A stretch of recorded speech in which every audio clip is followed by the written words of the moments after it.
That's a very personal approach. What about you know, you talked about the domestic dehumidifier, or the dehumidifier combined with the cooler, and that wasn't what the customer wanted. So well, they thought they did. They thought they did, so it didn't matter. They thought they did. They never did, actually. But see, I think customers, it's something that my grandmother told me many years ago. You know, she said, John, actions speak louder than words.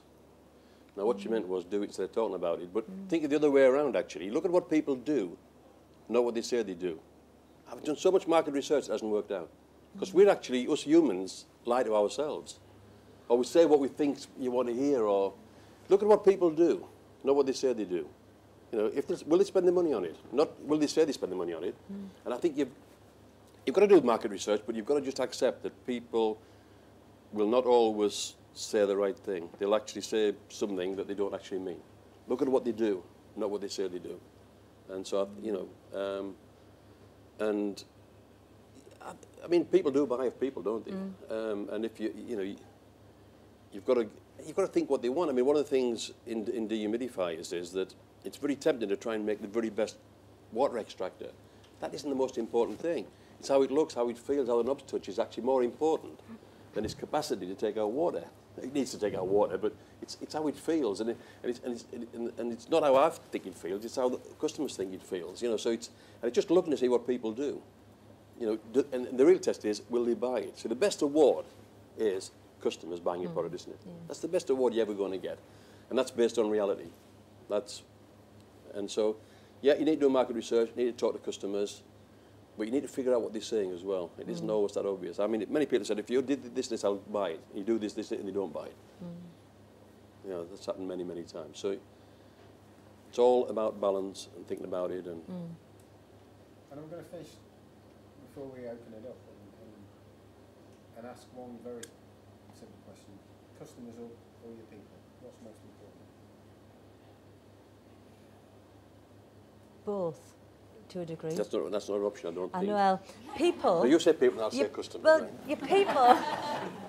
People, customers, right. People, I think, your people are vitally important, and this is something that I'll experience through the growth, because if you don't have good people and they're not delivering a good product for you, then you haven't got any customers because your customers are pissed off because your customer service is crap. So it's like, you know, but then if you don't have customers, you haven't got business. So it's very difficult. It's a fine line, really, but I think you've got to have good people in your business.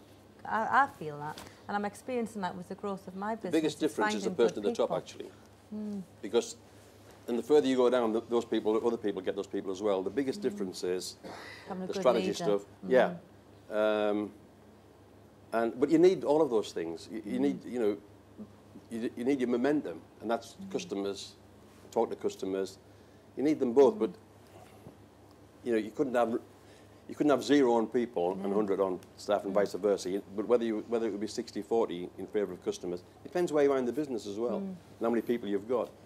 It's difficult, because I've found this was hard. That when I first started, I was expecting too much of certain staff, you know, because I was thinking that they should be able to do this, because in my last business, I had staff of different levels, so that when I was just starting off again, I'm kind of thinking that the staff I had should be able to do everything, and they can't do everything. You can't see what you can see, you know. You haven't been where you've been, you see. And I used to get very frustrated, and I used to think it was their fault, and it actually wasn't. It was my fault, because I was expecting too much of people and not taking a step back and thinking, well, hang on, what's the limitation as well, you know, and people are limited, not everybody. And the other thing that's vitally important, no one will ever be, I don't think, I can only speak for me, is as passionate about my business as I am.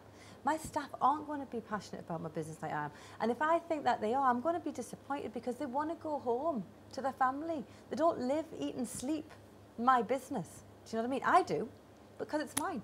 And and I think that was the other thing I think I found, is that I expected my staff to love it and dream about us as much as I do, and they don't. They're my staff. It's great that they're passionate and they love it, and I want them to be part of the team and part of the growth and part of everything. But the staff at the end of the day, and they're here to pay, you know, you pay them to do a job. It's difficult. It's a fine line. It's hard to get that fine line. So where next for eBack? Where will eBack be in 5 years' time? Where will John be in 5 years' time? No idea.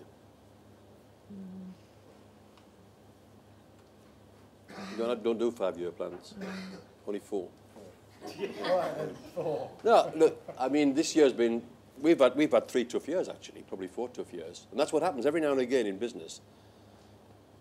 More than one thing goes wrong. We've just been through that, and then we sort of got out of it, like the currency thing. It is. We misread the marketplace on water coolers, not dehumidifiers. And we invested in some overseas businesses that were wrong investments. And that's what happens, you see. You can always deal with one thing going wrong, but every now and again, about every 10 years, I reckon, and I've been saying to you any time, and it came, and then we got that sorted out, and then the recession came along. So it's a tough time. We're looking at some new ideas, a new product, and that looks quite exciting, actually. And we're probably going to move factories next year. So there's a few things there. I think we've got to get next year out of the way, really, 2010. So where are you, other than doing double the forecasting, the law forecast. Where do you see Bows and Chair, Simply Bows and Chair Clubs in 5 years? Well, we'd like to grow the franchising business. That's the idea. We're ultimately, I've got a figure in my head. I'd like to have 30 franchisees on board by 2012, because I've looked at a turnover that I would like to have coming in by then. But it's like, you know, I don't know really. The most important thing is that we, you know, that's a lovely dream, and I'd like to think that we could get there. But the most important thing at the minute is I've got a new business, is to get it right, get this template absolutely spot on and right. I've got 2 franchisees that we've signed up locally, so that I'm there.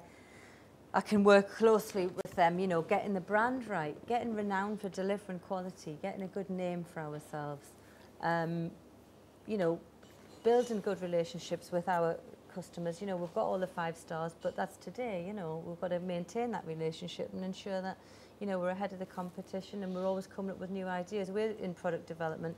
I've got a really good contact in LA, and they're in the event industry. They're miles ahead of us, you know, light years ahead of us, and in terms of the fabrics and things like that they're using. And I've got this relationship going. So there's a lot of different things going on. But as I say, it's important that I just get a good feel. Get my confidence is important. That's what I'd like to be, getting my confidence back. Lacking confidence, isn't she? But I am but I am still nervous. Out tomorrow and get some debt, right? No, but I know. I haven't no debt. But you know, so it is really enough so it hurts you if it goes wrong. No, I couldn't be any more hurt.